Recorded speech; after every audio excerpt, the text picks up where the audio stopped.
तो राम राम जी, कैसे हैं आप सब। मैं सुमित। तो भाई बहुत दिनों से कुछ भाइयों की रिक्वेस्ट आ रही थी कि मैं इको स्पोर्ट टाइटेनियम का जो MRD है उसके बारे में एक वीडियो बनाऊं, क्या क्या फीचर्स, क्या क्या सेटिंग्स हमें यहाँ पर देखने को मिल जाती हैं और कैसे हम उनका यूज कर सकते हैं। तो चलिए आज करते हैं इसके MRD की बात और शुरू करते हैं। आज पहले मैं बता दूं कि MRD को हमें कहाँ से ऑपरेट करना होता है। ये राइट हैंड साइड पे जो है ये तो आपके ऑडियो कंट्रोल्स हैं सारे, है ना। फोन वगैरह आए तो आपको उठाना है, वॉल्यूम अप डाउन करना है, मूड चेंज करना है, तो यहाँ से हमें कुछ नहीं करना।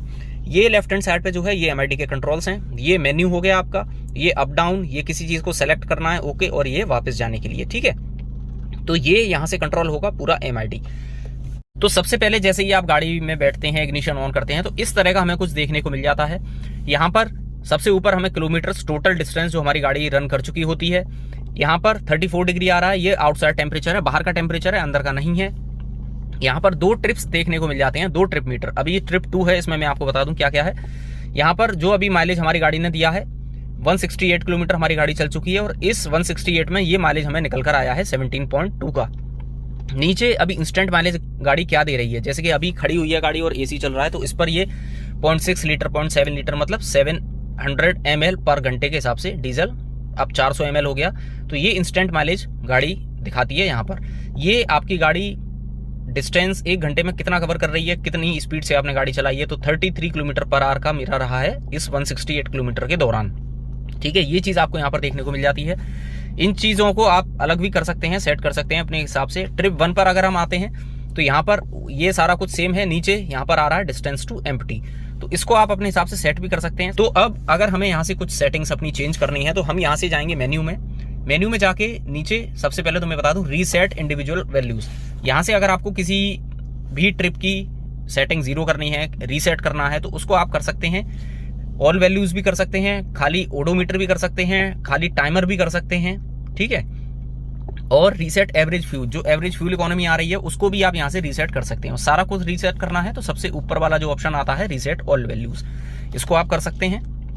नीचे कॉन्फ़िगर व्यू, यहाँ से आप अपनी सेटिंग चेंज कर सकते हैं। आपको ट्रिप ओडोमीटर चाहिए, ये नहीं चाहिए, ट्रिप मीटर चाहिए, तो ट्रिप मीटर को आप ओके कर सकते हैं, चेक कर सकते हैं, ठीक है। तो जैसा भी आपको सेट करना हो यहाँ से सारे फंक्शंस आपको देखने को मिल जाते हैं। एवरेज फ्यूल कंजप्शन है, इसको चेक अनचेक कर सकते हैं। इसको अनचेक कर देंगे तो आप नीचे ऑप्शन मिल जाएगा एवरेज स्पीड को चेक कर सकते हैं। तो ये सेटिंग आपको जैसी रखनी है, जैसी आपके लिए सूटेबल हो वैसे कर सकते हैं। डिस्टेंस टू एम्प्टी आपको देखना है तो इसको चेक करके रखें, है ना। इंस्टेंट जो फ्यूल इकोनॉमी क्या आ रही है वो करना है तो उसको भी चेक करके रख सकते हैं। नहीं देखना आपको तो इसको अनचेक कर सकते हैं। अब जैसे मैंने इसको अनचेक कर दिया तो मैं आपको एक बार दिखा दूं, तो यहाँ से देखिए ये अब नहीं दिखाएगा कि इंस्टेंट इकोनॉमी क्या आ रही है, फ्यूल इकोनॉमी, ठीक है।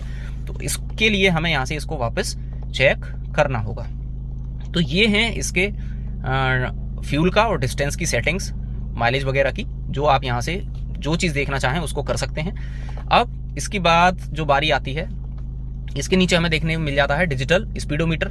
अगर आपको डिजिटल स्पीडोमीटर चाहिए तो आप इसको यहाँ पर सेट कर सकते हैं। तीसरा ऑप्शन हमें यहाँ देखने को मिल जाता है सेटिंग्स का, ठीक है। ये 3 ही ऑप्शन है यहाँ पर, ये आप देख सकते हो। सेटिंग्स, ये आपका ट्रिप मीटर, और ऊपर जो है स्टार जो बन रहा है ये आ गया आपका डिजिटल स्पीडोमीटर, ठीक है। अब आ जाते हैं सेटिंग्स पे। सेटिंग्स पर जैसे ही आप आएंगे, आप मेन्यू में जाएंगे 3 डॉट से, सबसे पहले आपको आ जाता है इन्फॉर्मेशन में आप ओके करेंगे तो यहाँ आ जाती है ऑल लाइफ को आप ओके करेंगे तो रीसेट ऑल लाइफ। अभी मेरी में ऑल लाइफ नहीं दिखा रहा क्योंकि जब मैंने सर्विस कराई थी तो इसको रीसेट एजेंसी में नहीं किया है, तो इसीलिए अगर आपको अपने MRD में ऑल लाइफ देखनी है तो जब भी आप सर्विस कराएं, देखिए वो लोग भूल जाते हैं इसको रीसेट करना, तो आप इसको बोलकर रीसेट करा लीजिए या फिर आप खुद भी रीसेट कर सकते हैं। लेकिन हमें इसको रीसेट कब करना है, जिस दिन सर्विस हुई है, सर्विस के टाइम पर, ऑयल चेंज होने के टाइम पर। अगर बीच में आप करेंगे तो आज से ये समझेगा MRD कि आज इसका ऑयल चेंज हुआ है, तो उस हिसाब से बताएगा, जो कि गलत इन्फॉर्मेशन होगी। तो इसको आप रीसेट कर सकते हैं सर्विस के टाइम पर अगर आपको इसमें देखना है। वैसे ये फोर्ड पास में दिखा देता है तो कोई ज़रूरी भी नहीं है। डिस्प्ले में अगर आए, डिस्प्ले को सेलेक्ट करें तो यहाँ पर लैंग्वेज आ जाती है। 2 लैंग्वेज देखने को मिल जाती हैं, इंग्लिश UK और इंडिया। यार ऑलमोस्ट सेम ही है, इसमें क्या अंतर होगा। नीचे अगर बात करें तो नीचे आ जाता है मेजरमेंट का, जो डिस्टेंस और लीटर का है उसका हिसाब है यहाँ पर, किलोमीटर एंड लीटर पर 100 किलोमीटर। दूसरा ऑप्शन आता है किलोमीटर एंड किलोमीटर पर लीटर, जो कि अपने इंडिया में चलता है। तीसरा जो है ये माइल्स का है, और MPG क्या है मुझे नहीं पता सीरियसली, है ना। तो हम तो इसको किलोमीटर पर लीटर पर ही सेट करके रखेंगे, जो कि हमारे इंडिया में चलता है।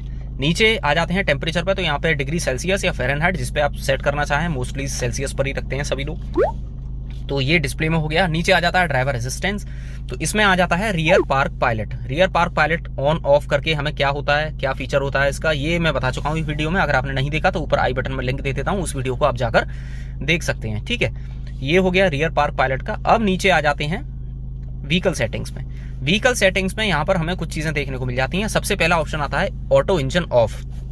सपोज करो अगर अभी मैं गाड़ी में बैठा हूँ, गाड़ी स्टार्ट है, तो मैंने ये चेक किया हुआ है ना, इनेबल किया हुआ है। तो अगर 30 मिनट्स तक, 30 मिनट तक अगर मैं ऐसे ही बैठा रहूंगा तो इसके बाद ऑटो इंजन ऑफ हो जाएगा, मतलब गाड़ी अपने आप इंजन को बंद कर देगी। ये है इसका मतलब ऑटो इंजन ऑफ। अगर मैं इसको अनचेक कर दूंगा तो 1 घंटे 2 घंटे 4 घंटे जब तक आप चाहो तब तक इंजन को चलाओ, गाड़ी इंजन को बंद नहीं करेगी। तो इसको रखते हैं चेक करके। नीचे आ जाता है चाइम्स। अब भाई चाइम्स में एक ऑप्शन आता है इंफॉर्मेशन, ये चेक इन है, इसको इनेबल किया हुआ है, पहले से ही इनेबल्ड आता है। अब इसमें बहुत सारी भाई मैंने रिसर्च करी, बहुत जगह पता किया, यूट्यूब वीडियोस देखी। कुछ लोग बोलते हैं कि भाई जब आप गाड़ी की चाबी लेकर बाहर निकल जाते हो, गाड़ी स्टार्ट है तो गाड़ी हॉर्न देती है, वो इससे होता है, इसको आप यहाँ से बंद कर सकते हो। भाई ऐसा कुछ नहीं हुआ। कुछ लोगों ने बोला कि भाई चाइम्स में जैसे जब हमारा ब्लूटूथ कनेक्ट होता है तो जो साउंड आती है वो इससे ऑन ऑफ कर सकते हो, भाई वो भी कुछ नहीं हुआ है ना। तो इसका मुझे कंफर्म नहीं है कि इसका क्या फंक्शन है, क्या फीचर है, तो इसीलिए मैं आपको नहीं बता सकता। हाँ, अगर आपको पता है कि ये प्रॉपर किस लिए यूज होता है तो आप मुझे बता सकते हो, जिससे कि मुझे भी थोड़ी जानकारी मिल जाएगी। बाकी मुझे जो वीडियोस मैंने देखे यूट्यूब पर वो सारे मैंने प्रैक्टिकली करके देख लिए, तो मुझे इसका कहीं कोई फर्क देखने को अभी तक नहीं मिला है, तो इसकी जानकारी मैं आपको सही नहीं दे सकता। अब नीचे आ जा, हाँ एक और चीज बता दूं, इसके बारे में मैंने कॉल भी किया था वर्कशॉप पर, तो उनको भी इसकी कंफर्म जानकारी नहीं है कि ये किस लिए होता है। तो अगर आप लोगों को है तो मुझे बता दें, और या फिर मुझे कभी फ्यूचर में होगी तो मैं आपको बता दूंगा।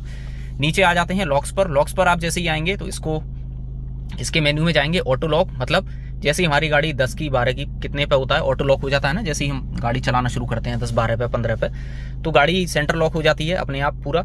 ऐसे ही नीचे आ जाता है ऑटो अनलॉक। ऑटो अनलॉक को अगर आप इसको इनेबल कर देंगे तो होगा क्या कि जैसे ही आप गाड़ी का इग्निशन ऑफ करेंगे, कहीं रुककर चलाने के बाद गाड़ी को खड़ा करेंगे तो चारों डोर्स अपने आप अनलॉक हो जाएंगे। तो इसको आप अपने हिसाब से इनेबल डिसेबल कर सकते हैं। नीचे आ जाता है मिसलॉक चिर्प। मान लीजिए कोई आपका डोर पूरी तरह से लॉक नहीं है बूट वगैरह का, तो वो आपको यहाँ पर एक अलार्म और साथ में वो तो आ ही जाता है, नीचे यहाँ पर भी एमआईडी में आ जाता है कि आपका डोर खुल रहा है, यहाँ भी शो करता है और यहाँ भी शो करता है। लेकिन जो वार्निंग जो साउंड आती है ना, उसके लिए है ये मिसलॉक चिर्प। आप इसको इनेबल डिसेबल कर सकते हैं, वैसे सिक्योरिटी फीचर है ये, इसको इनेबल ही रखना चाहिए। नीचे आ जाता है अनलॉकिंग ऑल। तो इसमें देखते हैं क्या है, ऑल डोर्स, मतलब जब आप चाबी से या सेंसर से आप डोर खोलना चाहते हैं तो आपको सारे डोर्स खोलने हैं या फिर केवल ड्राइवर डोर्स खोलना है। सारे खोलने हैं तो ऑल पर रखें, और ड्राइवर डोर खाली चाहिए तो नीचे सेलेक्ट कर सकते हैं। तो ये है भाई इसमें लॉक्स के फीचर। नीचे आ जाता है स्विचेस इनहिबिट। इसकी मैं बता दूं आपको, इसमें क्या है भाई, जैसे मान लो आपने विंडो खुला छोड़ दिया, ठीक है, विंडो आपका थोड़ा खुला रह गया, आप गाड़ी को लॉक करके चले गए, तो उसमें क्या होगा 20 सेकंड तक तो अंदर के ये स्विचेस काम करते हैं, लेकिन 20 सेकंड के बाद कोई हाथ डालकर आपकी गाड़ी अंदर से नहीं खोल सकता है, और साथ में आपका 20 सेकंड के बाद जो स्टीयरिंग है ये भी लॉक हो जाता है। तो ये भी सिक्योरिटी फीचर है, इसको भी इनेबल करके ही रखें, इसको डिसेबल ना करें। तो ये कुछ फीचर्स इसमें हमें देखने को मिल जाते हैं लॉक्स में। नीचे आ जाए मिरर्स पे, तो मिरर्स में ऑटो फोल्ड बाहर वाले हैं, है ना। जब अगर आप चाबी से गाड़ी को अनलॉक करते हैं, लॉक करते हैं या फिर सेंसर से करते हैं, तो ये साथ में ऑटो फोल्ड हो जाते हैं और खुल भी जाते हैं, बंद भी हो जाते हैं, ऑटो फोल्ड अनफोल्ड हो जाते हैं। तो वो यहाँ से आप इनेबल डिसेबल कर सकते हैं। अब अगर नीचे आ जाएं तो यहाँ पर लास्ट ऑप्शन हमें देखने को मिलता है वाइपर्स का। तो यहाँ वाइपर्स के हमें 2 ऑप्शन देखने को मिल जाते हैं, रिवर्स वाइपर और कर्टसी वाइप। कर्टसी वाइप का बाद में बताऊंगा, रिवर्स वाइपर बता देता हूँ मैं आपको। देखिए, आपके मान लो फ्रंट के वाइपर चल रहे हैं, बारिश में आप गाड़ी चला रहे हो, और अगर आपको अचानक गाड़ी बैक करनी है, रिवर्स करनी है कहीं पर, तो आपका जैसे ही रिवर्स गियर लगाएंगे तो रियर वाइपर आपका अपने आप वाइप कर देता है पीछे वाले ग्लास को।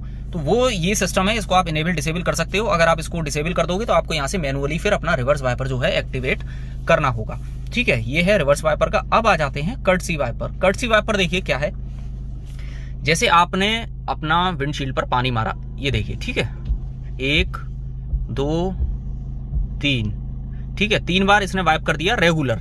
लेकिन अगर आप इसको चेक कर लेंगे, अब सपोज करो मैंने इसको चेक इन कर लिया, ठीक है, अब मैं दोबारा पानी मारता हूं ग्लास पर, आप देखिएगा ध्यान से, 1 2 3, ठीक है, अब 2 सेकंड बाद 1 2 सेकंड के गैप के बाद ये लास्ट में चौथा वाइप करता है।